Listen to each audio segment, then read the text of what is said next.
Count down the top 5 things that pissed Adam off last week. Who's laughing? Last Week in Rage on the Adam Carolla Show. Well, I'm on my feet. That means I'm angry or I got a whiz.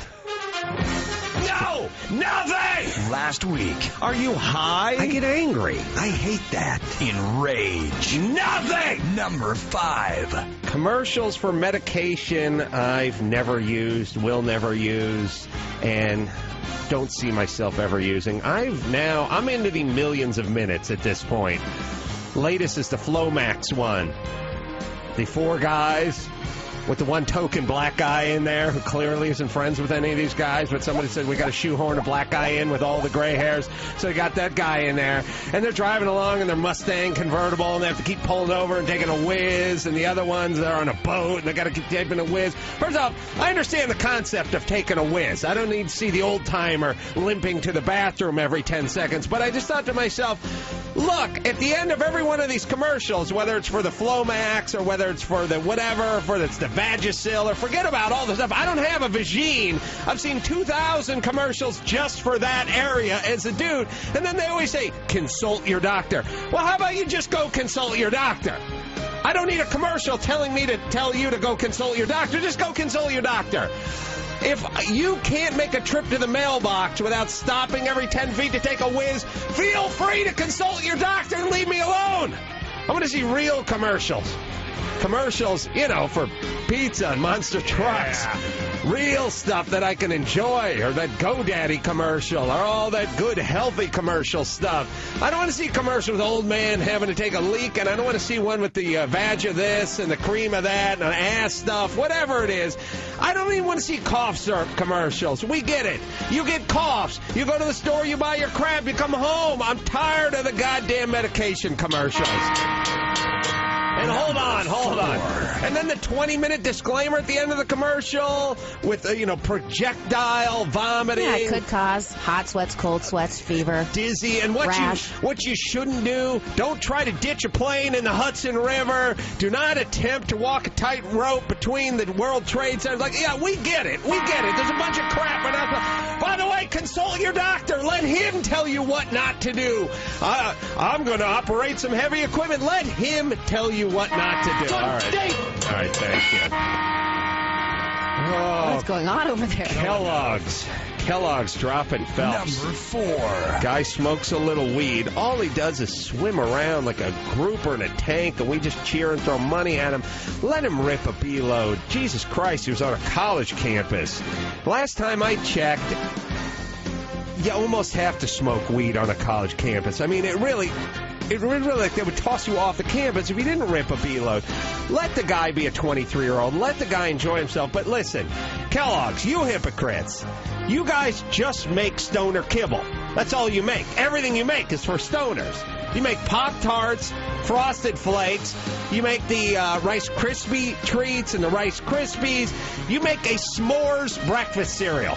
Something that you're supposed to eat once a year by campfire, you make for breakfast. You've been giving kids diabetes for like the last 100 years, and you're going to turn your nose up at this guy? Seriously, what causes more trouble just from a health standpoint, really? Marijuana or everything that Kellogg's makes that all the morbidly obese kids are now consuming by the boxload?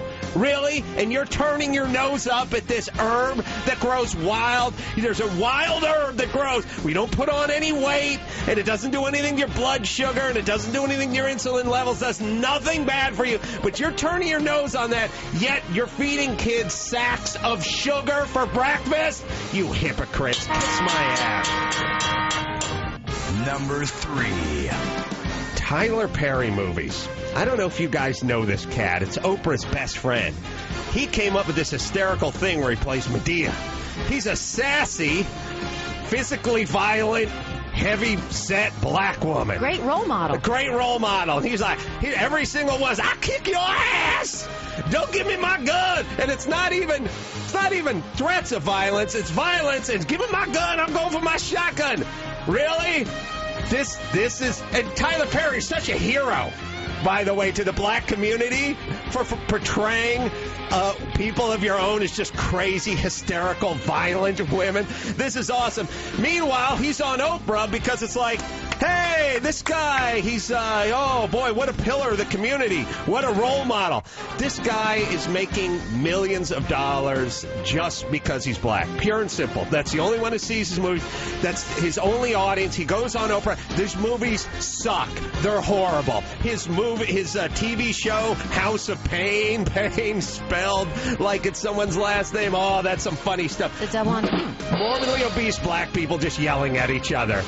You are cashing in. You really are. And nobody will call him out on it. No one will say. And by the way, Whitey Critic can't say anything because then that makes you racist. His stuff is subpar and it's junk. And Oprah does the ultimate form of racism, which she embraces the hack. She embraces, essentially, this guy, Rob Schneider. This basically, he would be Rob Schneider if he was white. And she embraces him with both loving big fat arms. Kiss my ass, Tyler Perry, all the way to the goddamn bank. Number 2. Medea's going to jail now. Look out! I'll kick your ass! Oh, that's good stuff. What year is it?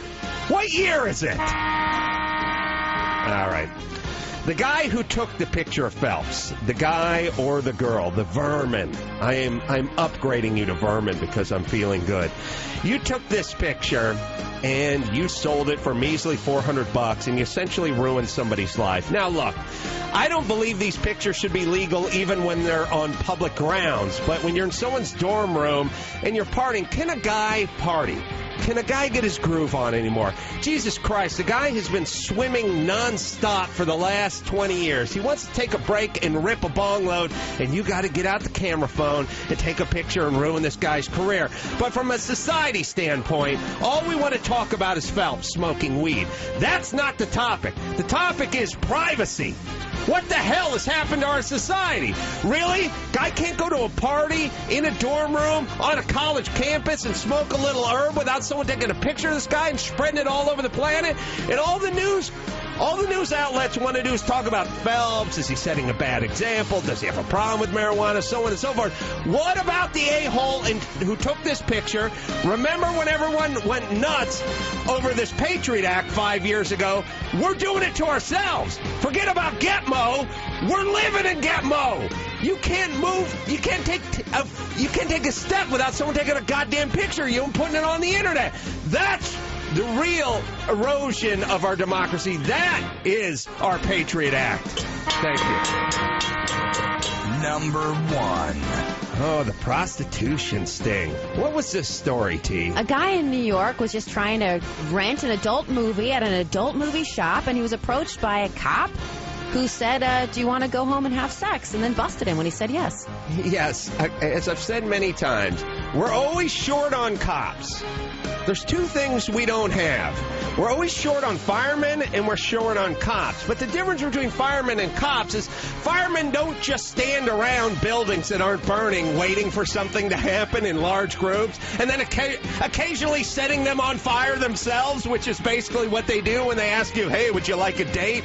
Yeah, gay guy goes out, he's going to rent himself a little gay porn. Some hot 24-year-old cop who's been doing a lot of push-ups evidently says, hey, brother, you're lonely, you want to head home with me? And the guy says, fine. Next thing you know, we're arresting this guy. The ports are wide open. If you call the cops, it takes them 5 hours to show up to your goddamn house out here in L.A.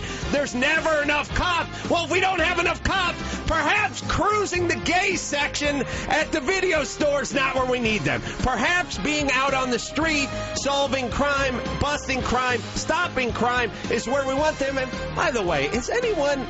Whoever says we need more crackdown on prostitution rings. The citizens don't care. We don't care. It's called the world's oldest profession for a reason. Pot ain't going away. Prostitution ain't going away. Good times and bad times, it's always going to be there. So cops, move on, you a-holes, and start busting the people we want busted, namely the violent criminals, not the lonely homosexuals. Until next time. And I'm sorry, I'm pissed off. Last week. I feel like everyone should be angry. In Rage. Really? It's a 50-something-year-old guy who lives in Manhattan wants to go grab some porn and squeeze one off in his flat, and we got to stop this? A young cop comes in and asks him if he wants to go home and have consensual sex. What's the big deal? Can't we just get a punch list of things we care about versus things we don't care about and give it to the effing cops? Yeah, we care about violent criminals. We care about our cars getting stolen. We care about our homes getting tagged. Right. We can compare notes. We don't care about the pot. We don't care. Yeah. And by the way, this isn't just us. I've never spoken to a person that gives a crap about prostitution. Right. I just don't. It's a consensual crime. It's adult on adult. They want to do it. They want to do it. And the same with weed. Why can't we get on the same goddamn page with this?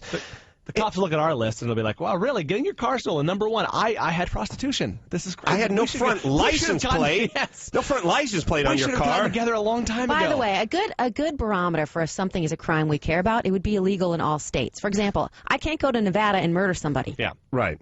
Or can Although you? it wouldn't be a bad place to start. All right, we'll take ourselves a break. We've got the Octuplet Moms interview from over the weekend. No, it just aired this morning on the Today Show. Oh, I saw snippets of it over the weekend. They showed snippets, I think, on 2020 or Dateline. Good porn title, Snippets. I feel like I'd watch that. I definitely watch Ann Curry. So it just aired this morning. Yeah, we just got, I think it ended 1 minute ago. So we will also be hearing it for the first time. All right, we will break down that game film next. From SoCal to your car, this is the Adam Carolla Show.